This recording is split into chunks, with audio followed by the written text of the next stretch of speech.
মাঝরাতে হঠাৎ করে পুকুরের সব মাছ লাফাতে শুরু করে। কিন্তু কেন?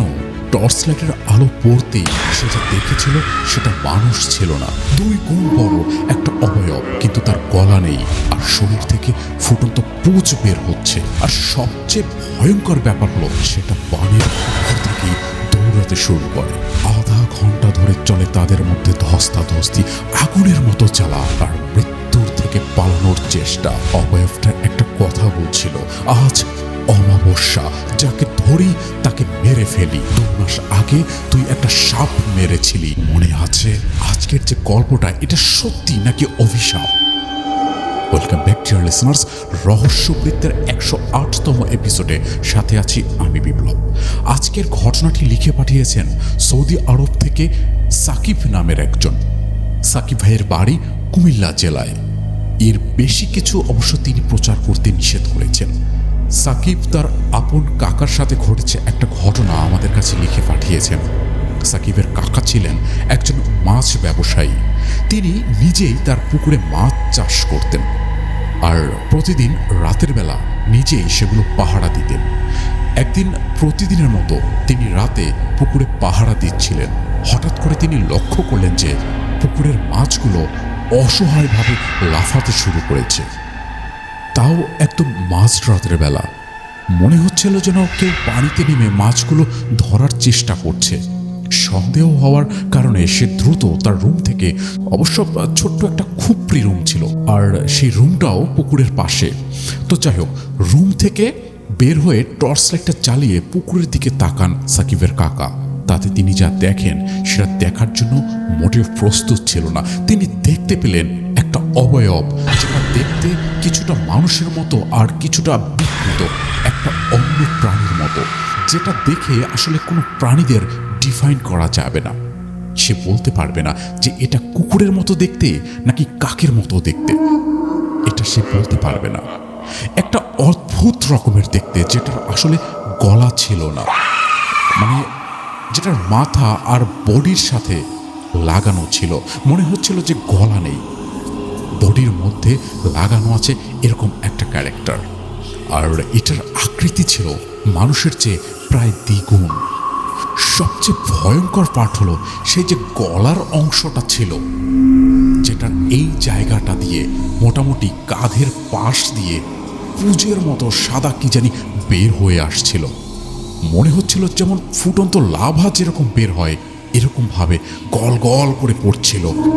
দেখতে খুবই, যতটুকু ভয় লাগে তার চেয়ে বেশি অনেক ঘৃণা লাগে। তিনি টর্চ লাইট মেরে যখন তার দিকে চোখ করেন, সাথে সাথে সেটা তার দিকে তেড়ে আসতে শুরু করে। ভয়ে সে দৌড় দেওয়ার চেষ্টা করে, কিন্তু কয়েক সেকেন্ডের মাঝেই সে বুঝে ওঠার আগেই কিভাবে যেন সেটা পানির উপরে উঠে দৌড় দিয়ে তার কাছে আসতে শুরু করে। সেটা দেখে সাকিবের কাকা জোরে সোরে দৌড় দেয় এবং সে মোটামুটি বাঁশঝাড়ের মতো একটা জায়গায় গিয়ে পৌঁছায়। আর ওখানেই সেই অবয়বটা তাকে ধরে তার সাথে অনেক আঘাত করতে শুরু করে। এক পর্যায়ে সাকিবের কাকার সাথে সেই হিংস্র অবয়বটার ধস্তাধস্তি হতে শুরু করে। সেই অবয়বটার শরীর থেকে বের হওয়া পুঁজ সাকিবের কাকার শরীরে লেগেছিল আর মনে হচ্ছিল এত গরম যে জায়গাটা পুড়ে যাচ্ছিল। মনে হচ্ছিল তার শরীরে আগুন ঢেলে দেওয়া হয়েছে এরকম। তো এইভাবে প্রায় আধা ঘন্টা যাবৎ তার সাথে ধস্তাধস্তি হয়।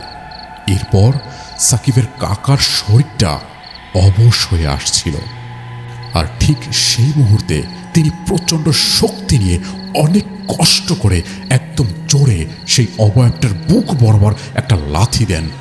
লাথি দিতেই সেটা অদৃশ্য হয়ে মিলিয়ে যায়। সাকিবের কাকা কোনো রকমে ক্লান্ত আর ক্ষত বিক্ষত হয়ে দৌড়ে বাড়িতে ফিরে আসেন। আর বাড়িতে ফিরে আসার কিছুক্ষণ পরেই সাকিবের কাকি আবার কাকে যেন অনুভব করে যে বাড়ির বাইরে কেউ ঘোরাঘুরি করছে। মনে হচ্ছিল কেউ শক্ত পায়ে হাঁটাহাঁটি করছে এবং বেশ লম্বা লম্বা পদক্ষেপ, মানে একটা পা থেকে আরেকটা পায়ের দূরত্ব হয়তো 10 মিটার হবে। আর যখনই সে বাইরের দিকে দরজাটা খুলে অল্প ভাগ দিয়ে তাকায়, তখন যেটা দেখে সেটা দেখার জন্য সে প্রস্তুত ছিল না। সে দেখতে পায় এবং শুনতে পায় একটা ভারী কণ্ঠ ভেসে আসছে, বলছে, আজ অমাবস্যার রাত, আর এই অমাবস্যার রাতে যাকে ধরি তাকে আমি মেরে ফেলি। তুই ভাগ্যবান, তাই হয়তো বেঁচে গেছিস। তোর উপরে আমার অনেক রাগ জমা আছে। তোর এই পাহারা দেওয়ার কারণে আমি একদিনও শান্তিতে মাছ খেতে পারি না। বহুবার তোকে মারার চেষ্টা করেছি, কিন্তু পারিনি। আজকেও সুযোগ পেয়েও তুই বেঁচে গেলি। অমাবস্যার রাতেও তোকে কিচ্ছুটি করতে পারলাম না, কিন্তু প্রতিবার এভাবে বাঁচতে পারবি না। আমি তোর শেষ দেখে ছাড়ব। এতটুকুই সে শুনতে পায়। সাকিবের কাকা আর কাকি দুজন এটা শুনে বেশ ভয় পেয়ে যায়। তাদের সারা শরীর ঘামতে শুরু করে। ভয়ের কারণে যে দরজা খুলে কাউকে ডাক দেবে সেই সাহসটুকু তাদের আর অবশিষ্ট ছিল না। তারা সেই সাহসটুকু দেখাতে পারেনি। কয়েক মিনিট চুপচাপ থাকার পর কাকা মনে করে যে হয়তোবা সেই অবয়বটা এখন চলে গেছে এখান থেকে। যখনই তারা বিছানায় যায় তখনই সে আবার কণ্ঠটা ফিরে আসে এবং সেই কণ্ঠটা বলতে শুরু করে, আমি তোর পেছনে কেন লেগেছি সেটা কি কখনো ভেবেছিস? তুই 2 মাস আগে একটা সাপ মেরেছিলি, মনে আছে তোর? সেই সাপটা ছিল আমার ভাতিজা। আর এর পরদিনই সকাল থেকে সাকিবের কাকার শরীরে প্রচণ্ড জ্বর অনুভব হয়, আর সেই জ্বর একটানা 7 দিন পর্যন্ত থাকে। তখন গ্রামের এক হুজুর আসে তাকে রুকাইয়া করার জন্য। একটু বলে রাখা ভালো, রুকাইয়া মানে হলো ইসলামিক উপায়ে কোরআন সুন্নাহর আলোকে দোয়া চিকিৎসা, যা আসলে দুঃখ, কষ্ট, জিন, ভূত দ্বারা প্রভাবিত হলে মানসিক সমস্যার ক্ষেত্রে অনেক সময় এটা করা হয়। এটা একটা ইসলামিক রিচুয়ালের মতো। যাই হোক, ঘটনায় ফিরে আসি। রুকাইয়া করার পর তিনি জানান যে এটা একটা অন্য ক্যাটাগরির একটা জিনের কাজ। তো হুজুর তখন তুলা রাশির একটা ছোট ছেলেকে একটা রুমে বসিয়ে অনেকক্ষণ পর্যন্ত দোয়া দুরুদ পড়ে ছেলেটার শরীরে আরেকটা জিন হাজির করে। জিন শরীরে প্রবেশ করার সাথে সাথেই ছোট্ট ছেলেটার গলা একদম চেঞ্জ হয়ে যায়। যে ছেলেটা ছোট্ট বাচ্চাদের মতো কথা বলতো সে এবার বড়দের মতো কণ্ঠস্বরে কথা বলতে শুরু করে। সে বলে যে আমরা ওকে ক্ষমা করে দিতে পারি, তবে এর একটা খাসি আমাদেরকে উৎসর্গ করতে হবে, অর্থাৎ তাদের জন্য একটা খাসি দিয়ে দিতে হবে।